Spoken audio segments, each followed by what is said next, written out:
Девочки пришли по собственному желанию, то есть им была интересна именно эта сфера съемок, мобильной съемки, SMM, таргета. Вот. И, соответственно, из тех, кто изъявил желание, мы взяли девочек на нашу стажировку, и уже мы приступили к обучению. То есть к девочкам привязаны кураторы, Алиса и Нурсулу, и они непосредственно уже занимаются обучением съемки, чтобы в дальнейшем девочки смогли спокойно работать в этой сфере. Мы, по-моему, с первой секунды друг друга почувствовали, друг друга поняли, приняли. Вообще не было никаких трудностей в общении, никаких недопониманий. Все было и есть, все классно, все замечательно. Она любит снимать. У нее 2 работы. Она каждый раз после работы приходит домой, занимается домашними делами. Даже при этом она все равно снимает видео. То есть она постоянно мне показывает те моменты, которые она снимает, обрабатывает и говорит, типа, как получилось. Я всегда ее хвалю, у нее реально талант в этом. Я очень надеюсь, что в будущем она когда-нибудь станет тем, кем она хотела бы стать.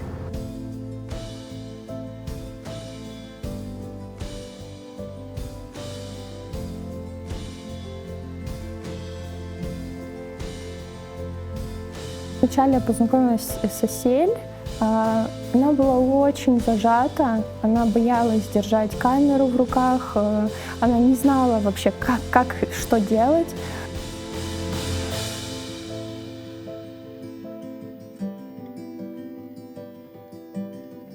Я ей постаралась рассказать, что это не страшно, не нужно бояться, во-первых, подходить к людям. Вот в первый день было страшно, я заметила, но уже на следующие уроки, когда мы с ними встречались, уже прям было заметно, что вот Аселя и Герим, они уже так немножко даже иногда отталкивая меня, что-то уже сами придумывали, видели кадры, как можно что-то сделать, как можно снять.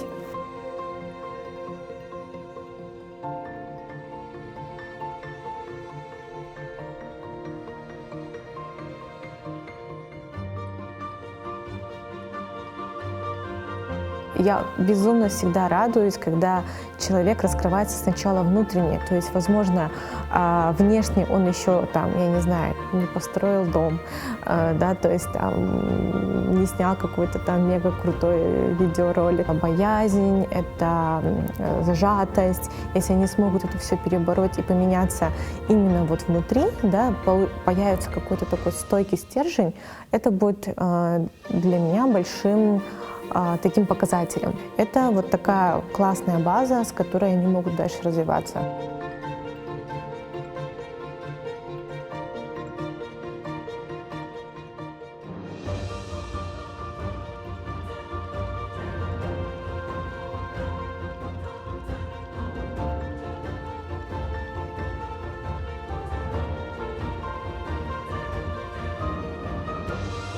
Нужно быть инициатором.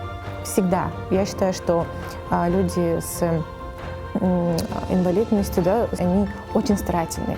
То есть они работают в 2 раза больше, они готовы давать больше.